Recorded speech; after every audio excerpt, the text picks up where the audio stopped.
Good morning, everyone. Happy Monday. Happy Diwali for anyone who celebrates. Today's Lunch and Learn is going to be on holistic patient care, addressing compliance and anxiety in patients. So we're very happy to welcome Dr. Choi and Julia.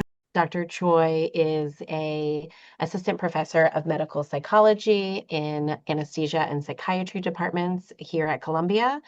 She has an active practice through Columbia Doctors, treating patients mostly with chronic pain.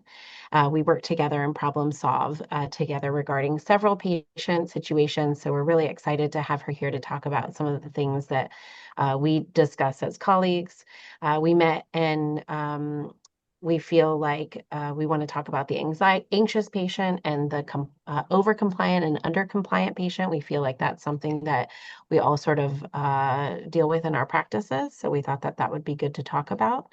And then we also have Julia. She's our mental health coordinator. We were able to bring her onto our team a little over a year ago, and it has been such a pleasure to work with her through this journey of our mental health program embedded in our scoliosis practice. She helps connect patients to different mental health providers locally, and also starting some of our things in our practice, such as bracing groups and just coordinating patients in general with their mental health journey with scoliosis. So thank you so much for both of you being here today. We really appreciate it. Just as a reminder, the next Lunch and Learn is going to be in February, so save the date. We will get back to you with the topic. But again, just save the date for February 2nd, same time, always on a Monday, and always from 11:30 to 12:30. We have them a few times throughout the year. And then today's agenda, we're going to review the over-anxious patient, our role in mental health within scoliosis, when to refer, compliance, outcome measures, and then, of course, your questions and answers at the end. Make sure to drop your questions in the Q&A section, and we'll be able to answer those in the chat or answer them live. So we welcome your questions as we go. So thanks again for coming today, and I'm going to stop sharing my screen and let Dr. Choi take over. Sounds good. Thanks for the introduction, Amber, and to you and Prachi and the Spine Group for setting up this meeting. And to all of you who are coming in virtually and viewing this later, I'm happy to hear that you are interested in learning to take care of adolescents people who suffer from idiopathic scoliosis. So I am not trying to sell any products, but I'm hoping to inform you a little bit more about anxiety. But I thought I'd start off more broadly about talking about mood disorders and the incidence. What I'd like you to take away from this slide, there are a lot of numbers I realize, is that many millions of adolescents in the world are diagnosed with idiopathic scoliosis. And this is a patient population that seems to suffer from more mental health distress compared to other groups, but can also be comparable to other chronic medical conditions, cardiovascular conditions, or diabetes. And because of this, it's important to focus on assessment and treatment. Julia will be talking more about the assessment portion later, and I'll be going in more details about different types of interventions that someone like me, like a psychologist, might use, but also what the medical team can do as well, which I think is so very important. So this population, as I mentioned, is more likely to suffer from various mental health disorders such as depression, anxiety, or eating disorders. For the scope of this talk, I'll be focusing on anxiety, but I want you to keep in mind that depression and anxiety could be considered, at least in my mind, like close cousins or siblings, that they can often go hand in hand. So being able to assess for both diseases is very important. And also with this population, it's been found that depression is the highest at 83%, and this was found in a systematic review, followed by anxiety at 71%. And this may not be a big surprise for those of you who work with this group of patients. Negative body image, which technically isn't a psychiatric diagnosis, but may be connected to eating disorders and body dysmorphia. So going more specifically into the scoliosis population, that there's very specific stressors related to surgery, bracing, exercise programs the pain that they have to deal with, and also psychosocial factors that may lead to an increase in anxiety. So for many of you, this might be something that you are aware of. What I'd like to do today is to try to tie them to certain psychiatric conditions that you can look for. Additionally, the child and adolescence environment is also very important. So assessing for parental depression and anxiety uh, um, is not commonly done, but something to keep in mind. There was a study that found that it was 14.1% higher than those in a control group. And also looking at factors such as preoperative anger, pre-existing social problems, attention problems. There may be feelings of shame and difficulty already with social integration. So with these particular patients, they may be red flags that they may need further intervention when there's another stressor that is involved in uh, their daily lives and situations. Something else that I found was interesting are neurotic behaviors were found to be higher with this patient population. That could be related to insecurity and fear for the treatment result. So therefore, the importance of psychological screening, psych screening, is highly recommended. So physical activity limitations such as structural deformities, pain, fear of movement, problems with range of motion, and other factors that may include psychosocial distress, distress related to body image, pulmonary function impairments, limitations related to treatment, and sleep problems are all things that one should be looking out for as well, and its impact on one's psychological functioning. So as I mentioned before, I'm going to try to tie these to some psychiatric diagnoses, although I don't want to over pathologize, anyone. Um, some of these red flags that I mentioned in the previous two slides can be indications that someone may develop something like an adjustment disorder. And I put these two in the top because of the stress-related nature of what these kids and teenagers have to go through. So what I see a lot in my practice are people that are functioning relatively well, are engaged in life, say going to school, have lots of friends, but then they receive this diagnosis and then things change, and it's important to get a sense of premorbid functioning and also how things have changed, and that information can be obtained from the parents, other collateral sources of information, caregivers, siblings. Um, so the child that might be sitting there with you who appears withdrawn, who isn't sleeping very well, is this something because of the treatment or diagnosis? What is this connected to? Are there anxiety symptoms? Are there depression symptoms? Or are there both? Was there something traumatic that occurred? I don't see acute stress disorder, post-traumatic stress disorder that often, but if there's what we call a criterion A, or exposure to actual or threatened death, serious injury, sexual violence, or witnessing this in someone else, especially when it's a caregiver or a parent, it would key me in to ask questions about re-experiencing. So, is the child or adolescent having nightmares? Are they daydreaming? Are they dissociating? Are they not as engaged with their coursework? Are they very distracted? This could be signs of re-experiencing, and then there's a variety of other criteria too that involves avoidance of the traumatic event or events, hyperarousal, negative alteration of cognitions, which is closely connected to the depression realm, and hyperarousal, which is connected more to irritability, and agitation and hyperactivity, perhaps. Acute stress disorder is when this occurs within a month time frame. Post-traumatic, it develops into post-traumatic stress when it's after 30 days. So with the next three, these may be existing pre-stressor, I guess you could say, but generalized anxiety is sort of what it sounds like, and when it starts generalizing to other things, might be related to the child's diet. It could be related to something that happened at school, and their worries and anxieties are keeping them from sleeping. It's not necessarily just restricted to the stressful event. There could be elements of social anxiety, an increased dependence, which is natural increase dependence on parents and the medical providers when one develops a chronic condition, which is normative.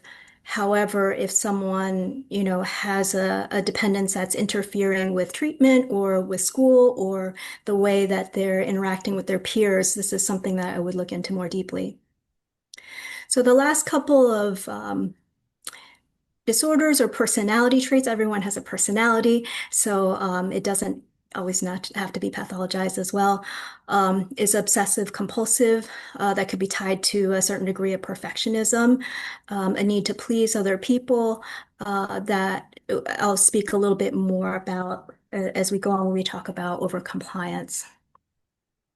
So what do we do to treat it? As a psychologist, many of you may have heard of cognitive behavioral therapy, acceptance commitment therapy, and openness and developing an openness and willingness to deal with one's current circumstances, contact with the present moment. So mindfulness, relaxation strategies are things that are taught, dialectical behavior therapy to work with emotion regulation, and biofeedback to work with the nervous system and to learn to elicit the relaxation response in a different sort of way. So the brace compliance proactive mental health care delivery, I'm going to touch upon that more when I speak about compliance and what we can do to improve compliance or adherence. I wanted to also put out support groups, and I didn't have enough room in the other slide, so just wanted to mention that there are organizations that offer support groups and are really very wonderful. And the last resource I wanted to put out there, I talk about pain and pain management. As Amber mentioned, this is a website developed by Rachel Coakley, Boston, affiliated with Boston Children's Hospital. And she developed a program which is really wonderful. They have workshops, but the online resource is very accessible. They have things, and I use the mindfulness. They have recorded mindfulness exercises, recorded relaxation exercises as well. I listen to them. I ask all my patients to listen to them from this resource. They have a script, so if you wanted to, you or a family member could read the script, record it, and it can be so calming and reassuring for patients to hear a comforting voice guiding them through a relaxation exercise. I would really highly recommend that. And that's all I have for now. All right, let me get my screen up here. Thank you so much, everyone, for being here today with us. Thank you, Dr. Tsui, for talking about all that important info about our patients' mental health, and kind of what Dr. Tsui touched on in the beginning of her presentation was, the idea that this kind of isn't always an obvious connection, right, between kind of the diagnosis of scoliosis and the treatments, et cetera, and kind of how much that actually impacts the mental health of our patients. So we have found it really important to treat the whole patient. And so what do we do before we're able to get a patient to someone like Dr. Tsui, an expert who knows kind of how to treat our patients? Like, what's the before step, right? How do we even figure out how to get them in to someone like that, or how to even assess which patients might need help? How do we talk to parents about it? I know in a lot of your clinics and PT sessions, things like that, a lot of concerns come up, and it's just about how can we actually address this, right? So I like to do a who, what, when, where, why kind of method, and kind of like a what to look for. And I like to call it a red flag, because it's just something that pops out at you that you might think, oh, maybe we should touch on this. Irritability, tearfulness, kind of non-compliance, especially if someone was being compliant and then maybe they were told that now they're going to have surgery, or their prescription is going up for bracing, et cetera, and you've noticed a big change, right? Previous interests kind of declining. And what's really important for this is what is age appropriate, right? Like, what's a normal response to being told that you're going to have to wear a brace for 18 hours a day versus what maybe is an excessive response that we should really think about.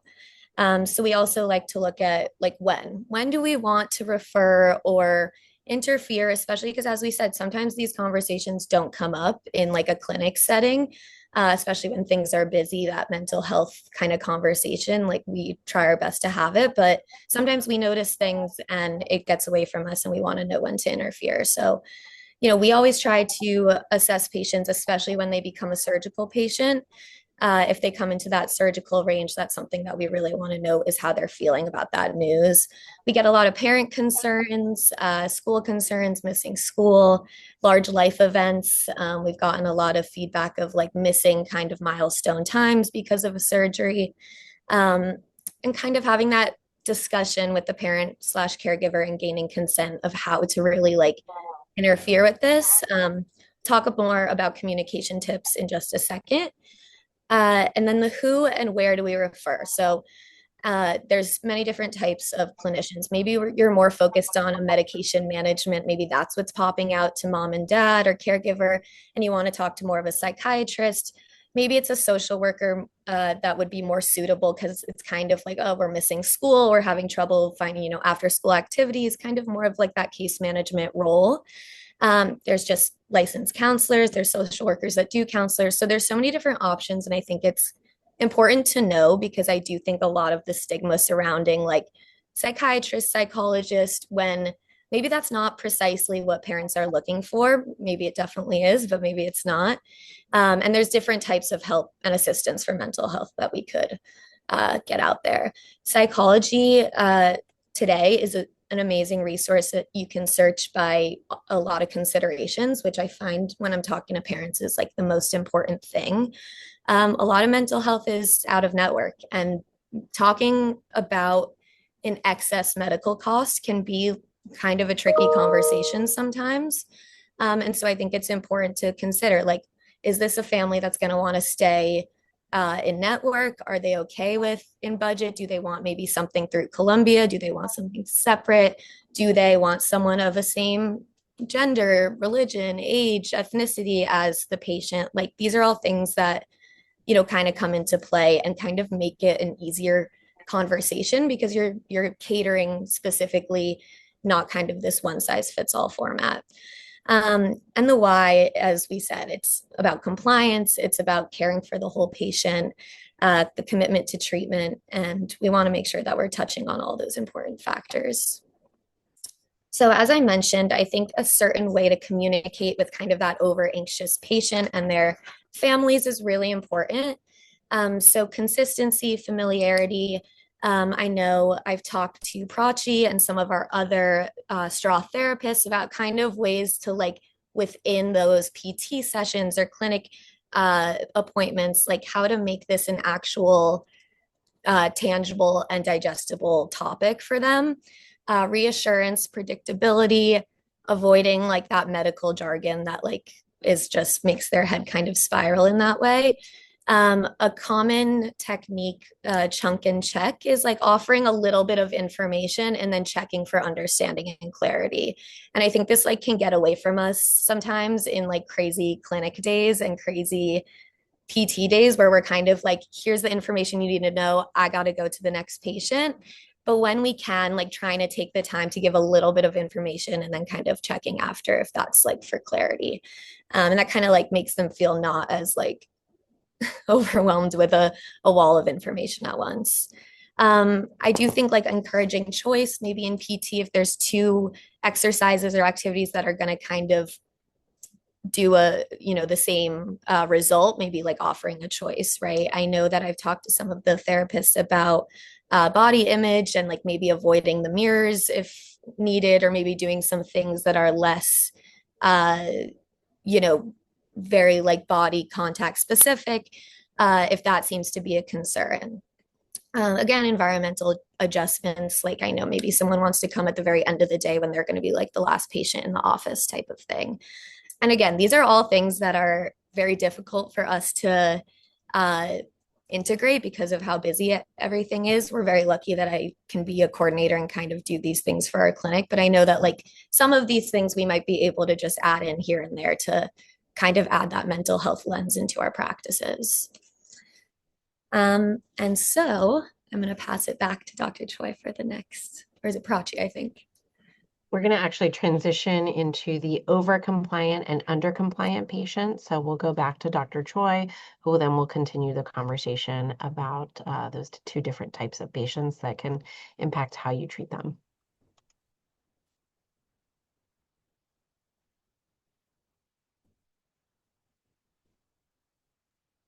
Can you all see my screen? Yeah. Okay, wonderful. All right. So this is what I find that is the really fascinating part is about related to compliance and behavior and motivations and things like that. So why is compliance important? Well, patient compliance can be a significant challenge in healthcare, as you all likely know, impacting patient outcomes, healthcare costs, and overall public health.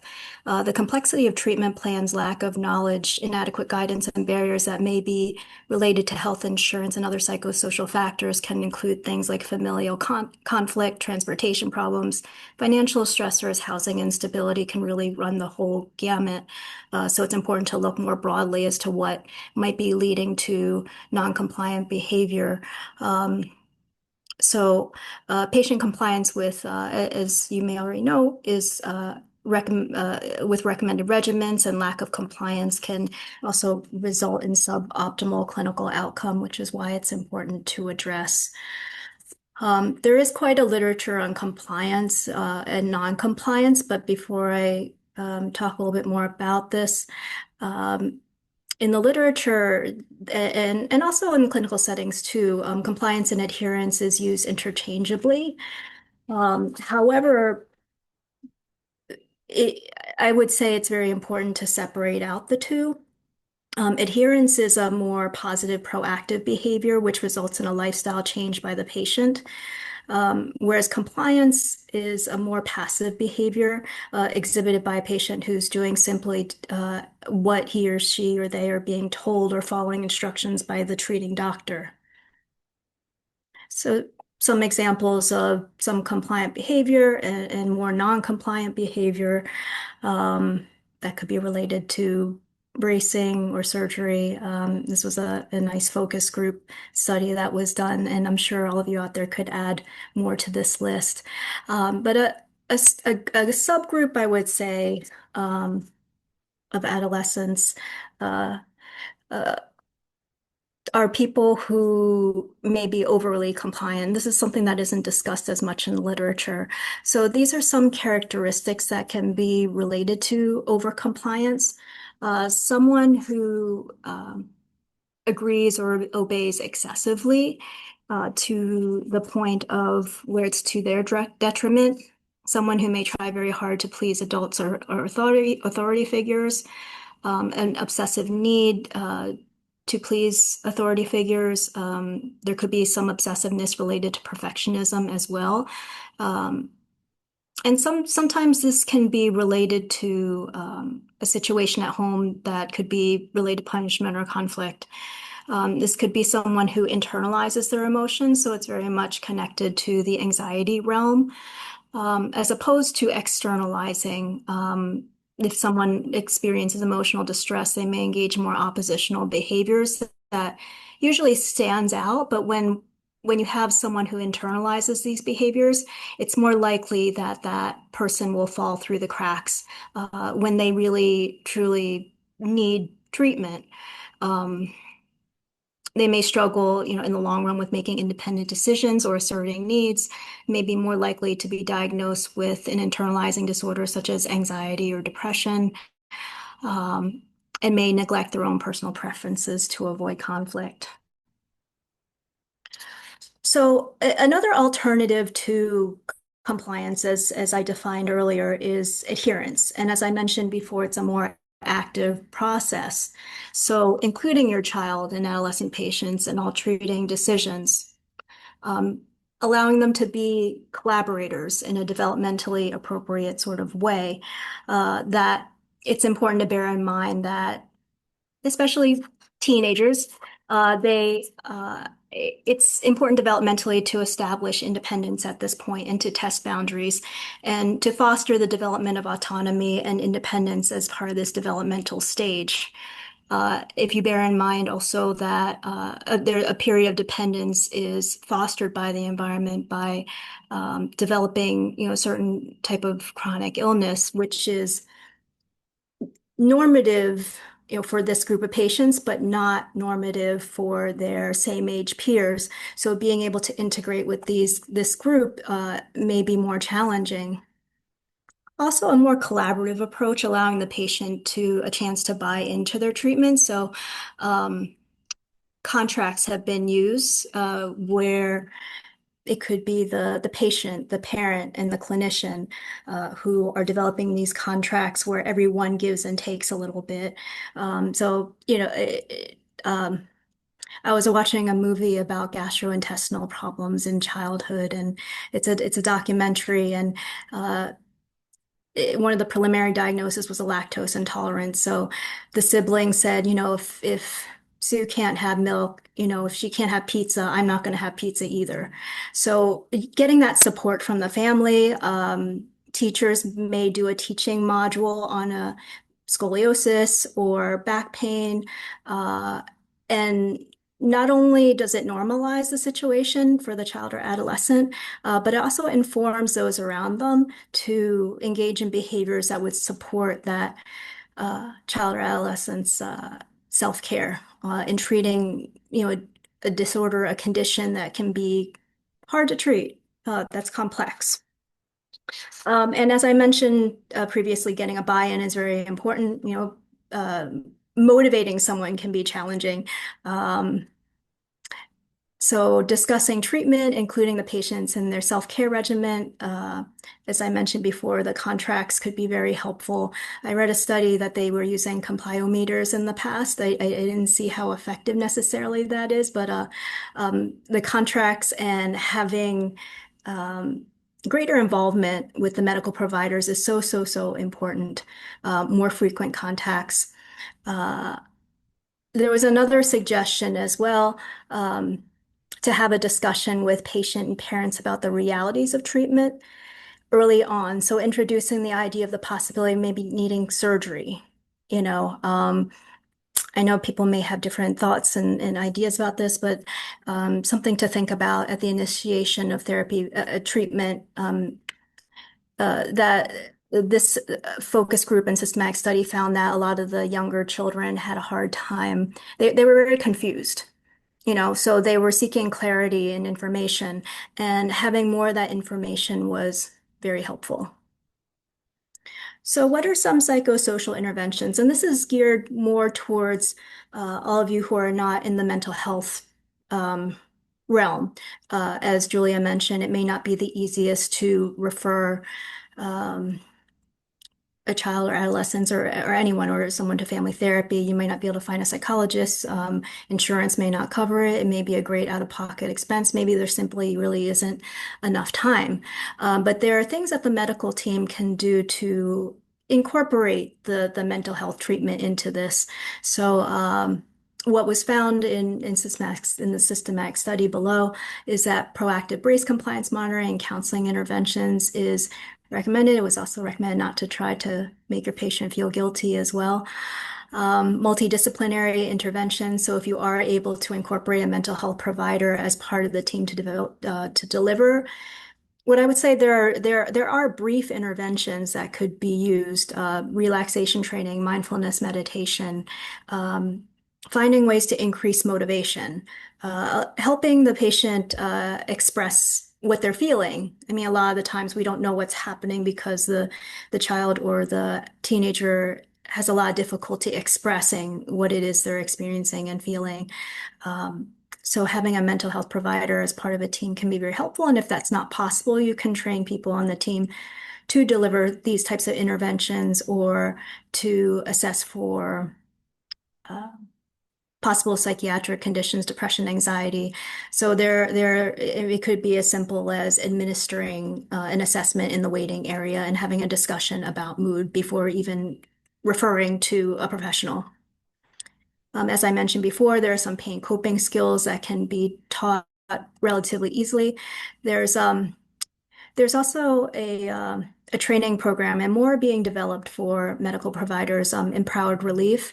It compresses, this is a pain management program. It compresses, say, 12 sessions of cognitive behavioral therapy into a 2-hour session, and anyone can be trained to deliver intervention. And it's typically delivered in group settings so that you can disperse this information as quickly and efficiently as possible.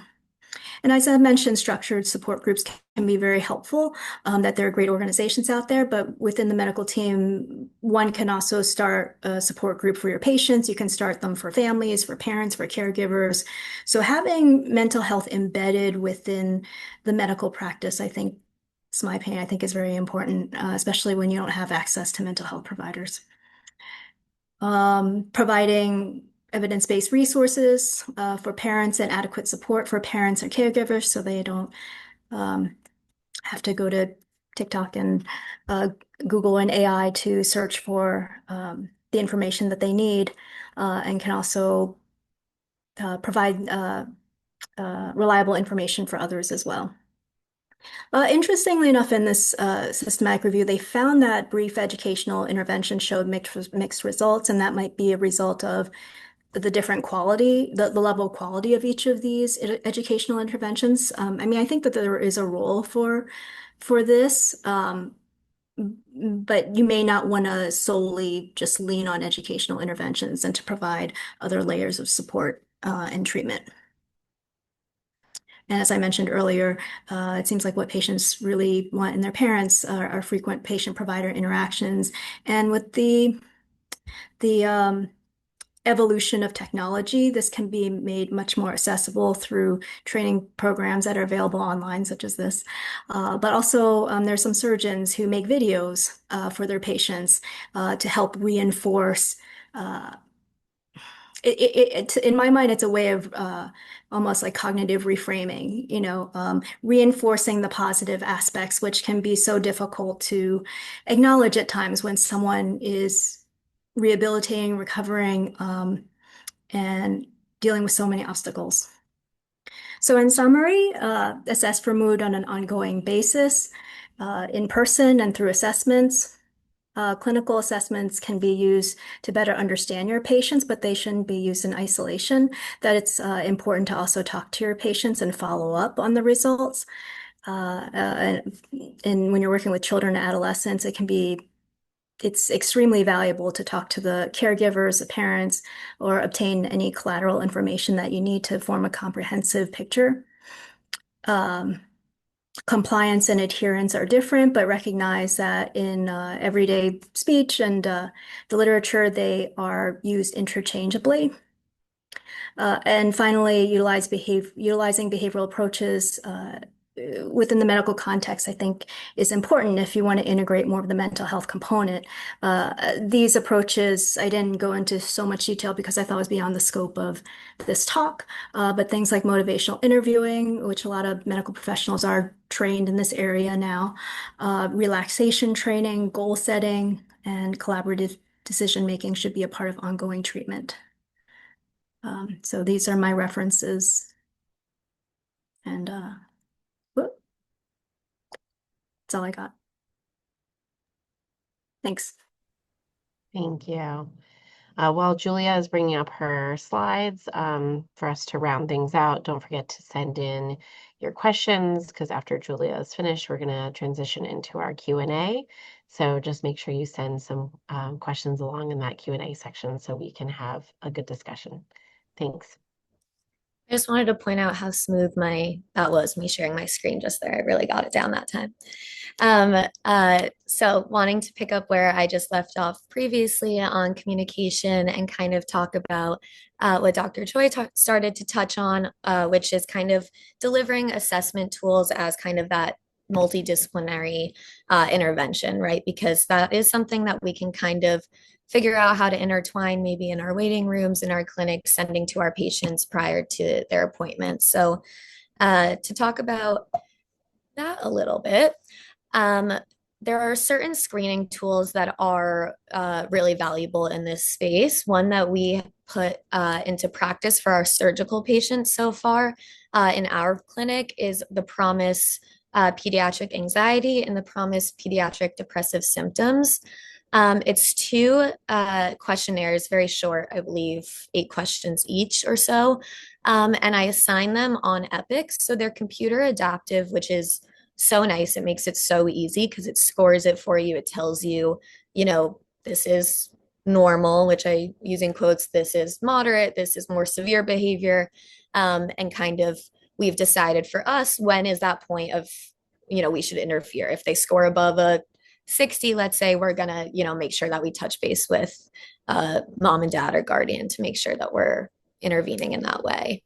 But there are many other, tools that can be used. A lot of us, have to be using SRS. There are a couple of mental health kind of focused questions in there. It's not as outright as like the promise. But you could pay attention to those few questions if that's something that's already in use, and maybe making that more of something to pay attention to. There's a couple others like, stress scales out there. There's a patient health questionnaire out there. So there's a lot of good tools. We like the promise a lot because it's a pediatric version. We give it to anyone over the age of 9 or 10 because it's like pretty straightforward. It's for over the age of 8. So they're able to answer that on their own, which we really try to stress. But they can also just be self-reporting certain things, and the patient's like self-perception of how they're feeling. But a lot of the times our patients are not very talkative. They don't want to share, or we're only hearing from mom and dad. And it's like, okay, is this maybe mom's anxiety, or is it actually patient's anxiety? Is patient feeling more than we're aware of? So I think these promise tools that the patient can kind of complete independently is really nice. It's difficult, of course, like the patient's guardians proxy their accounts on Epic, but you can also give it by hand in the clinic and maybe have the patient fill it out quickly, and we get a scope from themselves. Of course, sometimes the parents bring it up too, and then that's much more straightforward and avoids that kind of conversation. So when I'm reviewing kind of the measures for scoring, I'm looking at anything kind of above what they deem as average for, the setting. Don't love the word average, but again, we're picking and choosing here our battles. But so that's really nice. And then I usually try to reach out to parent and guardian. And that's when kind of discussing the results needs to take kind of a careful step, because you don't really know mom and dad or guardian's reaction to therapy. There's still a very big stigma in a lot of communities, cultures, backgrounds around mental health care, around medications, around psychology. So I think talking about how this is a personal choice, but it's also very common, because a lot of, I think, parents and patients don't realize how many people are treated for mental health. And so normalizing a little bit really goes a long way. Like, without airing out any sort of personal information, like I do tell parents that this is like very common. A lot of our patients are looking to see somebody. A lot of our patients are looking to talk to somebody. It's a crazy developmental time milestone that they're also now having to deal with something like this. So, but this is also not a typical medical referral, right? This is a little bit more subjective and not as much of, your foot is broken, I'm going to refer you to sports ortho, that kind of thing. So I think that, handling it with care, knowing kind of having that like bedside manner with the patients to know that like, okay, if I bring this up to dad, he's probably not going to love the idea. So I'm going to use some of those communication tips and bring it up, in a certain way. So I think that's really important. I think the parents' attitude and that communication is a make or break situation for getting that patient care. And yeah, so overall, I think getting to the point of seeing someone who can be super influential in terms of anxiety or depression, like Dr. Choi is kind of implementing some of these mental health tools and practices and tidbits into the everyday practice as much as we can. Again, we're busy, but certain things here or there, I think can like really, if we're in tune with them, stand out to us, and it doesn't have to take too much time then to kind of have that conversation or intervene. Yeah, thank you everyone for listening, and happy to answer any questions and share any resources offline too. Thank you both. Again, really appreciate the great topic. So many of our patients have mental health concerns along with their scoliosis, some of them in treatment, some of them not in treatment. And so it's just really hard. It's great to be able to partner with both of you and discuss some of these topics to better care for our patients. A couple of questions to start out with while we're waiting for some to come in. Um, you mentioned the whole patient and parent anxiety differentiation. And, the parent is obviously not our patient, but you can tell by the dynamic sometimes where it's really the parent's anxiety that's really pushing onto the child. Do you have any like tips or tricks about how to differentiate between the two and have that sort of side discussion with the parent so that um, I don't know, so you can sort of help the patient navigate this in a setting where their parent is really the one that's very anxious about the whole thing? Yeah, no, I think that that's something we see a lot because a lot of the time, working with this, of course, minor age group, it can get very blurry on whose concerns we're addressing and how and why. But of course, like we're not treating the parent as our patient, but their stress or anxiety or emotions will probably impact the patient's recovery, compliance, etc., being in that household together. So, what I found helpful in the past is having as separate but together conversations as possible. Like, I like to talk to mom or dad or whoever caregiver is with patient to talk about kind of how patient is feeling. But then I want to talk to mom and dad separately about how they're feeling. Once they tell me, oh, and blank is feeling this way. And I'll say, so what have they said that, kind of leads you to believe they express that?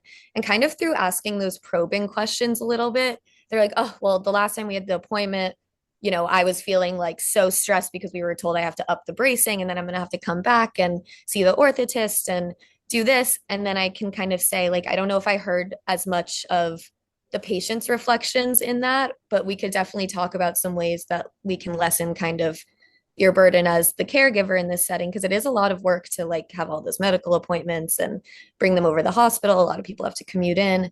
So kind of reframing the conversation I find helpful. A lot of the time they don't even know that they're the ones like putting their anxiety out there. And other times they're very aware and they're very open to getting help once they're kind of like called out, so to speak, on it. So I usually try to ask those probing questions to hear a little bit more like, so what really is it? To hear if it's coming from patient themselves or not. Um, Dr. Choi, I know you treat lots of patients with pain and chronic pain. What non-pharmacological treatments are available for those who report pain, and even especially in that post-op period where, it is like a little bit more shorter term. They didn't test positive on any of the PROMIS scores, but maybe they were a little bit higher on them, but not treatable range. And they just have a really difficult time post-operatively where you can't get them like off that train. Mm-hmm. Well, I think it is important to reassess, at that point, like you were saying, that maybe there were some elevations, but it didn't reach clinical threshold. I would reassess for anxiety, depression, and anything else that's going on. And really try to listen to the patient and really try to find out what the problem is. And if it's a pain-related issue, um, whether there's a mood piece to it, whether there's an element of anxiety, whether there's some degree of catastrophizing that the pain's never going to get better, things are only going to get worse, I can't deal with this pain anymore. Try to reorient them to a more proactive stance, reminding them of their pain management plan. Which usually is a combination of medication and non-pharmacological approaches. So it's ideal when there's a situation, I would say, where they've learned these pain coping skills beforehand and reminding them of those. And even if they haven't learned it, they may have some things that they can go to beforehand. So I think it's important to look preoperatively as well, like what pain coping tools do you have, maybe even having a list so that you can go through that list and then develop more as time goes on and having other things available. Uh, Interestingly enough, in the hospital setting and in the acute setting, I have a bag of aromatherapy, and people seem to really like that. So I think there's something to that reframing and just sort of the memories that certain scents can bring. That's great. Yeah, we did use for a time, we had someone within the hospital that would go around and teach some aromatherapy techniques to our post-op patients, and then that person left, but we're actually working on bringing some of that back as a study to help patients with post-op pain. So I'm interested to see where that goes. So it'll be interesting for the future. Um, go ahead. Prachi's coming on. I didn't know if you wanted to ask a question as well. You may have answered it earlier, but for example, here are two patient scenarios, both of which I see in just two like varying situations. One is the completely detached parent. Parent is not paying attention. They're on their phone. They're looking elsewhere. They're not answering any questions, and the child is actually like the historian. They're telling me everything. And sometimes I even ask, did your mom ask you to come here, or is this something that you really want? And 100% of the time, the child is the one. They look very briefly at the parent and they say, nope, I'm here because of me. And the parent is fully checked out. Um, at that point, for me, it's always been the child 14 and older, so they've been able to come by themselves. Only once I've seen like a 9, 10-year-old who was just like, no, I think this is important, mom. I need to do this. Um, what does one do in that situation? My first thoughts are it mirrors a lot what Julia talked about, is to approach it delicately, but also to speak to the child and the parent separately to find out what is going on. It might be that the parent might be incapable of managing themselves and their child's needs. So it's always a tough decision, when or whether to call for child protective services. Um, if there's some degree of neglect or abuse, I mean, that's on the far end of the spectrum, but I would consider that, like, is this situation unsafe for the child? Um, if it isn't going into that realm, working more with the parent. And again, assessing whether the parent is capable of taking care of the child or adolescent and whether they're coachable, so to speak, or whether you can make certain recommendations to seek their own mental health treatment. Hopefully that's the case and that's something that's modifiable. But of course, if it's a harm to the child, you may need to step in. Yeah, to add to that a little bit, I think too that like Dr. Choi said, talking separately, and this kind of like raises a bell for me of like maybe, as mentioned, this is more of like a either like a because medical fatigue is like so real. Like if you have so many medical appointments, maybe they have many things that they have to take their kid to in a week in that term, or it's just a matter of mom or dad not being able to like manage the caseload, which is their child's needs. And in that term, I would like question like should we look into like a case management type of agency that can help with like more managing those day-to-day things, and that tends to be a little bit like lower cost in those terms if it's more of mom's, let's say, problem of like being involved and patient is now their own advocate. Like they should have an advocate that might be like a professional case manager, social worker, something like that. So could be something to consider. I have like a different situation. So like the overstressed parent, but specifically in the session, say I always talk to parents ahead of time. And that sort of helps. I give them sort of an idea of what we're going to discuss with their child. I'm going to talk about what scoliosis means, etc. But then at the appointment, for example, the best example I can come up with is, and you're going to be getting a brace in a week. And the mom goes, oh, I know that's really going to hurt you. And it's going to be so terrible. And you're going to have to wear it to camp and you're going to be so hot. And the kid's face is like, who cares? Like, I'll wear the brace if I have to wear the, and it happens with everything. Like, I'm going to ask you to do 30 minutes of exercise. Oh, that's going to cut into your kid time. Do you validate that the kid is doing okay? Do you cut in? Do you ignore it? What do you do in that situation? That sounds like parent catastrophizing. Yeah. And their cognitive approaches to work with. So sort of this reframing of expectations, for the parent, and it might be a situation where it sounds like you're working more with the parent than the child. Yeah, that seems like a almost like a, I wonder if just giving like I'm not really talking to parent, I'm talking to patient about, hey, do you think you have time for the 30 minutes of, this exercise after you get home from whatever it is after school? And they'll probably be like, yes, based on what you're saying.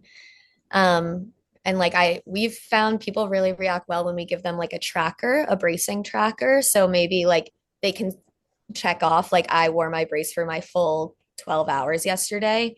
It's kind of a little self accountability thing. So maybe like, a nice little put a sticker down when you did your exercises, and like I would say like ignoring the like I don't know if you're gonna have time for that, because like yeah, we've heard that, and it's like they'll figure it out.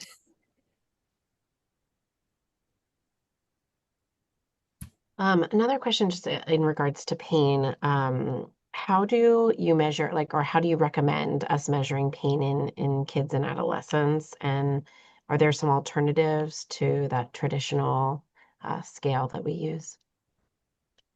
So the traditional scale that you're referring to sounds like the VAS scale, the scale from visual analog scale, a scale from 0 to 10, which is something that we typically use as a quick way of measuring pain.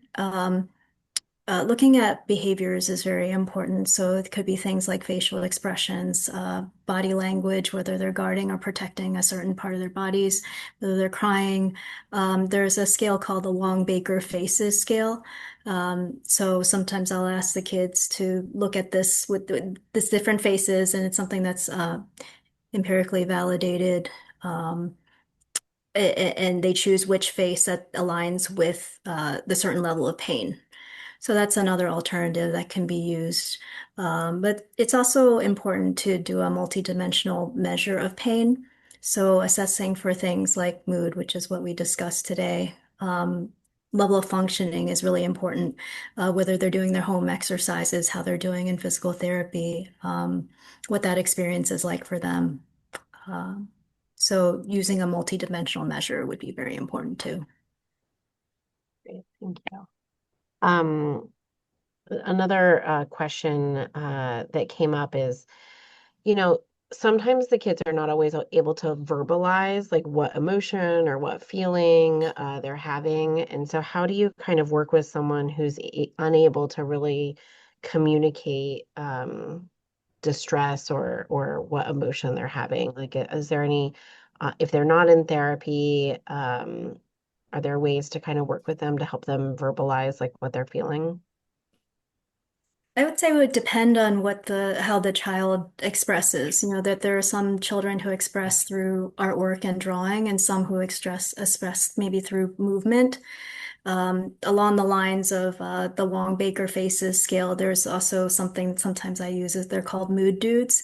So using toys and using play. So the mood dudes are these little squishy stress toys where they have facial expressions on them. So I'll ask the kids, like, which one are you feeling today? They may pick out a face, or in instance, one little boy, he picked one up and just threw it across the room. So that gave me an indication of what it is that he was feeling at that moment. Um, but I would say it's through the child's desired way of expression, and play is one of those things. Something else that I use in therapy at times is arts and crafts. So it's along the same lines as drawing, and educating them about what, really basic emotions, what happiness, joy, what that is, what that looks like, what some examples are. Like when we went to grandpa's, 80th birthday party, that made me feel happy. And then sadness and anger, and what does that look like for the child? Um, I find it easier to work with the kids. So the adolescents can be a little bit more difficult, when if they haven't learned to express, adolescents and adults, I would say, when they haven't learned, it's kind of slowly drawing that out is I would say, and patience is part of that process. Yeah, that's great. We have time for maybe one or two more questions. Just make sure to send them at the bottom of your screen, and the Q&A section is where you can put in a question. But what about the patient who comes in, at a certain age, they don't have to bring their parents when they come to physical therapy, and you notice, either bruising or cuts on their forearm, but the parent is not there. Like, what do you sort of recommend doing with that sort of scenario? Um, I would take that very seriously, and ask, um, what happened, and get the child's report, and if appropriate, asking, the adult what happened as well. It could be an accident or an injury, if it's someone who's very active or, playing with friends or their siblings or something like that. So just trying to get the underlying story, seeing whether it matches, and keeping an eye on it. Is this something that happens frequently? Are there other signs, that suggest possibility for abuse or self-injury? Which can occur, it more commonly in adolescent girls. Um, so that's something that I would pay close attention to, and what the source is, and um, work with the child and the parent if that's appropriate. If they're of a certain age, it may, and if the abuse is coming from the parent, then you have to be, of course, much more careful with addressing that with the parent. And to be aware that the child may also be protecting the parent. Yeah, just to add on to like I think you all know your patients so well. I mean, of course, if it's the first appointment, but like building that rapport is like your clues or your roadmap to then figuring out a little bit of what happened. Like, of course, not everything is as like plain as day, but as Prachi was saying before, like, is it one of those patients that come in and they advocate for themselves and their parents like aren't present at all? And that kind of unfortunately fits the narrative a little bit. Like, would that make you more concerned than, the patient, as Dr. Choi said, that is like a, big athlete and always like running around and doing stuff and their parent like can't get them to chill out. So I think that that's something to think about as well. Like, kind of and that's also what we were talking about like adding in those little mental health moments where you can in different appointments and clinics is like knowing those little things about your patient because you've communicated in that like mental health lens with them. Does that make sense? All right. So last question. You mentioned like not making the patient feel guilty, but you also want to encourage them to be compliant. So how do you sort of any like sort of tips and tricks on balancing, making sure that they're compliant, but also not making them feel guilty? I would try to help them understand what the treatment plan is and what the goals of treatment are, and what expectations are. If you follow this, then this will happen, and we're really hoping for a good result. That we really need your help in this.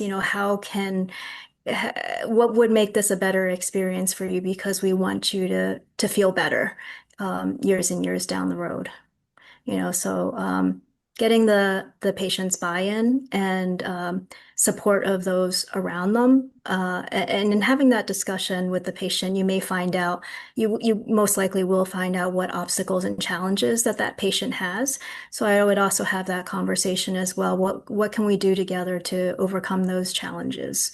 And it might be related to peers or feeling embarrassed, or just being really angry and upset that they're in this situation. Um, so listening and learning to deal with what comes up. Great. Well, thank you again for both of you. Like, we really appreciate that. And, to anyone who's on the talk today, I think it's like a team approach and we're all in this together. And sometimes the PTs are seeing the patient more than we are. Oftentimes that's the case. And so if you have concerns or want to get them plugged in, like that's, we're here as a team. So again, if it's one of our patients, like please feel free to reach out and work together as a team to get the patient the care that they need, holistic care. So anyway, thanks again. Everyone save the date for February 2nd. The YouTube of this will be available in probably a few weeks. So just keep a look on that on the Columbia Orthopedics YouTube page. And thanks again for joining us today. We'll see you in February. All right. Thanks, everyone. Bye.